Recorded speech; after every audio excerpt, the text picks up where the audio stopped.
টি-20 বিশ্বকাপের খবর। সুপার 8-এর স্বপ্ন পূরণে গুরুত্বপূর্ণ ম্যাচে আজ বাংলাদেশের প্রতিপক্ষ নেদারল্যান্ডস। সেন্ট ভিনসেন্টে বৃষ্টির কারণে টস হয়নি এখনো। এই মুহূর্তে সেখানে আছেন আমাদের সহকর্মী সাজিদ মুস্তাহিদ। সবশেষ খবর জানতে সরাসরি চলে যাব তার কাছে। সাজিদ,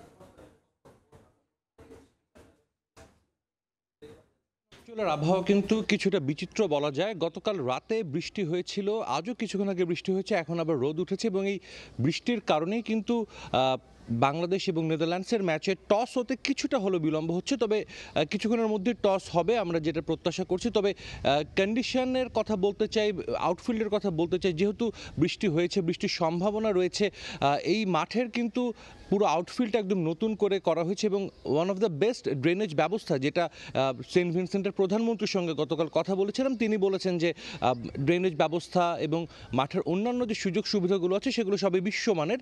ম্যাচ ওয়াশড আউট হয়ে যাওয়ার কিন্তু কোনো সম্ভাবনা নেই। যদি বাংলাদেশ নেদারল্যান্ডসের ম্যাচটা যদি কোনো কারণে মাঠে না গড়ে, বৃষ্টির কারণে বা পরিত্যক্ত হলেও কিন্তু বাংলাদেশের সুযোগ থাকবে সুপার 8-এ কোয়ালিফাই করার। তবে বাংলাদেশ নিশ্চয়ই সেই পর্যন্ত অপেক্ষা করতে চাইবে না। আজকের ম্যাচটা আমরা জানি বাংলাদেশের জন্য একরকম সুপার 8-এ পা দেওয়ার ম্যাচ। যদি বাংলাদেশ ম্যাচটা জিতে যায়, অবশ্যই বাংলাদেশ অনেকটা এগিয়ে যাবে। তবে তাকিয়ে থাকতে হবে তারপরও শেষ ম্যাচের দিকে, কারণ নেদারল্যান্ডস কিন্তু এরপরও একটা ম্যাচ খেলবে শ্রীলঙ্কার বিপক্ষে। সো এখন এই ম্যাচের ফলাফলের উপরে কিন্তু সব কিছু নির্ভর করবে না। এই ম্যাচটা যদি বাংলাদেশ হেরেও যায় তারপরও সুযোগ থাকবে। একইভাবে বাংলাদেশ জিতে গেলেও কিন্তু শেষ ম্যাচে নেদারল্যান্ডসেরও সুযোগ থাকবে। তো কোনো দলই ম্যাচটা যে সহজভাবে বা হালকাভাবে নিচ্ছে সেটা কিন্তু না। গতকালকেই সেটার দু দলই কিন্তু বলেছে, সেরকম একটা ইঙ্গিত দিয়েছে যে তারা ম্যাচটা কোনোভাবেই সহজভাবে নেওয়ার সুযোগ নেই বিশ্বকাপের সুপার 8-এর ম্যাচ।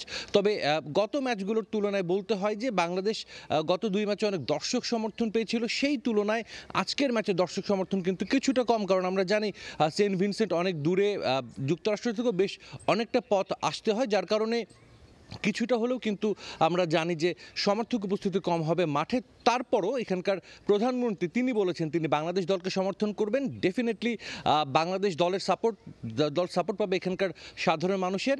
বাংলাদেশ শেষ পর্যন্ত ম্যাচটা ভালোভাবে শেষ করতে পারবে, এটাই প্রত্যাশা। তো আমার কাছে এই ছিল সবশেষ খবর। ক্যারিবিয়ান দ্বীপপুঞ্জের সেন্ট ভিনসেন্ট থেকে আমাদের সঙ্গে যুক্ত হয়েছিলেন সহকর্মী সাজিদ মুস্তাহিদ।